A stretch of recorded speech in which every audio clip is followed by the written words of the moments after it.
Alice, je suis une Bordelaise, j'habite à Bordeaux, je suis mariée avec Dan depuis 20 ans et je suis originaire du sud de la France. Moi, je suis un ch'ti, je suis un Dunkerquois qui s'est marié avec une Marseillaise et on est allé étudier à Montréal pendant 9 ans. Et maintenant, on est sur Bordeaux depuis 10 ans, maintenant, même 11.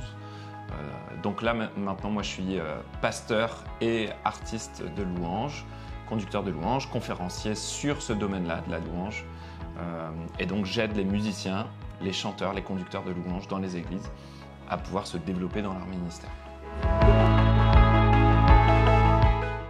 Donc moi en fait je m'occupe, on va dire, moi j'appelle ça souvent un ministère de soutien. En fait je vais l'aider justement donc à manager tout ça, que ce soit la vie d'église à Bordeaux avec notre église Momentum et avec tous ces déplacements et puis les concerts, les projets d'albums, les formations, etc.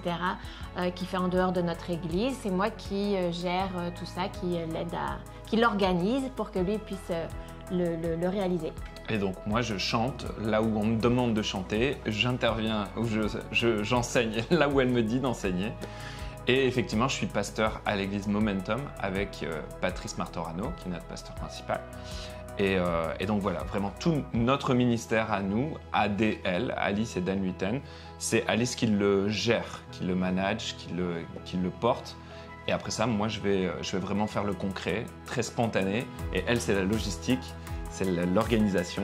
On se complète beaucoup. Complète parfaitement. En fait, on ne se dispute pas quand on fait des choses ensemble, mais chacun sa partie.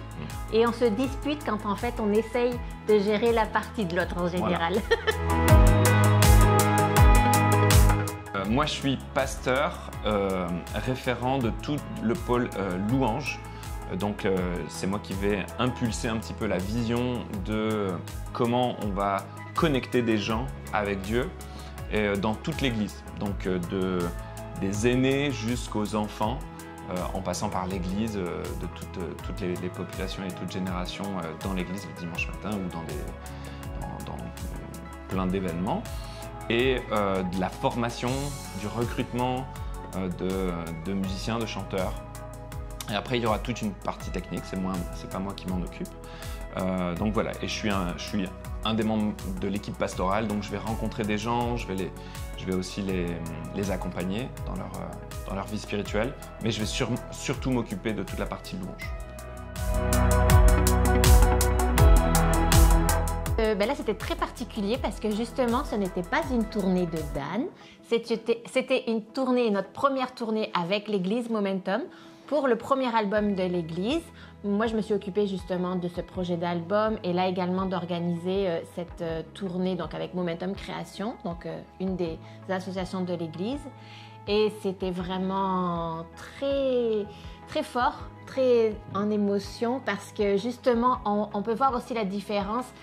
C'est un privilège de faire ce que Dan fait, ce ministère dans la louange, d'être invité et tout ça, mais je trouve qu'il n'y a rien d'égal à ce que l'Église représente et ce que toutes ces personnes-là sont impliquées dans l'Église pour ce même but, avec ce même cœur, avec cette même passion, tout dans le nom de Jésus, c'est inégalable. Et moi, l'Église, pour répondre à ta question de tout à l'heure, je suis justement plus impliquée dans tout ce qui est organisation des différents départements, les différents services, dans l'événementiel également, et donc plus particulièrement dans la coordination des projets, notamment de l'album, un futur projet d'implantation d'église aussi à Bruxelles. C'est pour ça que ce week-end on était à Bruxelles, c'était notre premier pas là-bas, notre premier week-end, et voilà. Et elle ne l'a pas dit, mais elle est aussi enseignante à l'académie. Ah oui. Qu'on a lancé il y a maintenant 2 ans. 2 ans, on a lancé l'académie Momentum. Je pense que ce qui nous parle, peut-être moi particulièrement, c'est justement, alors peut-être parce que j'ai cette fibre un peu de projet, puis là aujourd'hui dans la présentation de chacune des équipes et tout ça, j'ai vraiment aimé cette diversité parce que je pense que la pauvreté va toucher les personnes sur plusieurs niveaux. En tout cas, ça va avoir plusieurs conséquences. Hein, quand tout à l'heure la personne nous parlait par rapport à de l'eau, ou nous parlait, je trouvais ça magnifique, d'aider des femmes au niveau, je ne sais plus comment elle appelait ça, mais du crédit, de pouvoir leur octroyer des sommes d'argent pour qu'elles se développent. Mais ça allait aussi donner une influence au sein de leur famille, au sein de leur communauté. Enfin, c'est hallucinant. C'est ça, dans quoi ça se propage et tout ça. Donc, moi, c'est là-dedans, en fait, que ça me parle. Évidemment, dans la nourriture, qui est la base, mais également, c'est vraiment ça qui m'interpelle énormément, le fait que le sel intervienne à plusieurs niveaux, dans une diversité de projets. Ça reste toujours le même objectif. Ça me parle énormément parce que aussi peut-être que, moi je sais que par exemple pour le parrainage, à cause de notre vie personnelle, il y a certaines choses qui vont me parler, qui vont me toucher. Il y en a d'autres où au contraire je vais avoir peut-être plus un blocage, on va dire, et donc je vais être plus interpellée par un autre type de projet. Mais dans l'ensemble, de toute manière, c'est ça, c'est de se dire que ce sont toutes des créatures de Dieu et d'être là pour eux. Et même je pense que eux aussi, ces personnes-là, sont là également pour nous parce qu'à mon avis, ils donnent tellement.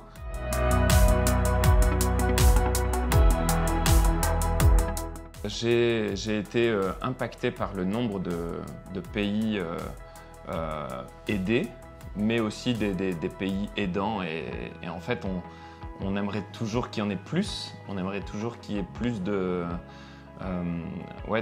relations et puis de gens qui soient intentionnels. Parce qu'en fin de compte, on est des êtres humains. Et l'être humain, de base, il est égoïste. Il est d'abord centré sur nos besoins. Et ensuite, quand moi je suis bien, je vais pouvoir donner. Mais encore, on peut rester cloîtré dans notre fonctionnement à nous. Et il faut être intentionnel. Et moi, je pense que moi, j'ai vraiment aimé. Je ne saurais même pas dire quel projet a plus touché mon cœur parce qu'ils sont tous extra. Et puis toutes les personnes qui nous ont expliqué justement ce qu'ils portaient, voilà, elles te passionnent au même niveau. Et donc, tu aimerais parrainer des enfants, mais aussi aider pour l'eau, parce que l'eau, c'est la base de tout. Et puis, à manger, bien sûr aussi. Aider les gens à se sortir de eux-mêmes et de créer leur start-up ou leur business pour pouvoir aider leur famille, leur communauté. Donc, c'est juste extra. Et moi, je suis spontané comme gars. Je suis pas organisé comme Alice ou comme d'autres. Donc, en fait, moi, quand je vois un besoin, quand je suis face à un projet, j'y vais à fond. Donc, ouais, je pense que Dieu nous a donné des sensibilités différentes. Et pour moi, il nous a aussi donné une influence différente. Et si Dieu te donne une influence, c'est pour que tu t'en serves pour sa gloire et en tout cas pour aider un maximum de personnes qui n'ont pas accès à la parole ou à dire aidez-nous. Voilà, Dieu se sert de personnes qui vont avoir cette influence-là.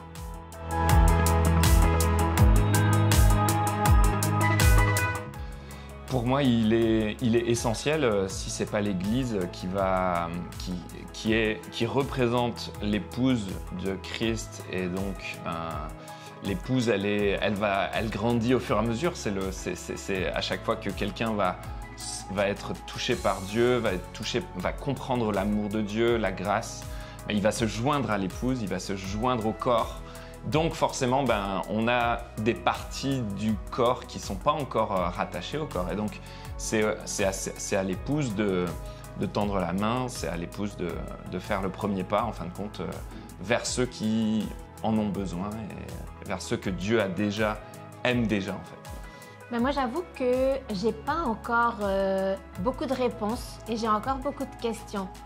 Parce que je me dis justement, tu vois, tout à l'heure je pensais, peut-être que je me trompe, mais j'ai l'impression qu'on n'est plus facilement interpellé par les enfants, par du parrainage, etc. Et je me dis en moi-même, comment est-ce qu'aussi on peut interpeller et comment donc nous, dans notre rôle, on peut jouer ce rôle-là pour aussi parvenir à interpeller les gens sur également d'autres problématiques et d'autres besoins tout aussi importants. Donc, nous, personnellement, je pense vraiment, je ne sais pas si tu te rappelles de cette période-là, c'était en 2010 qu'on est revenu en France habiter. Et pour moi, je vis vraiment cette matinée comme une réponse à notre prière.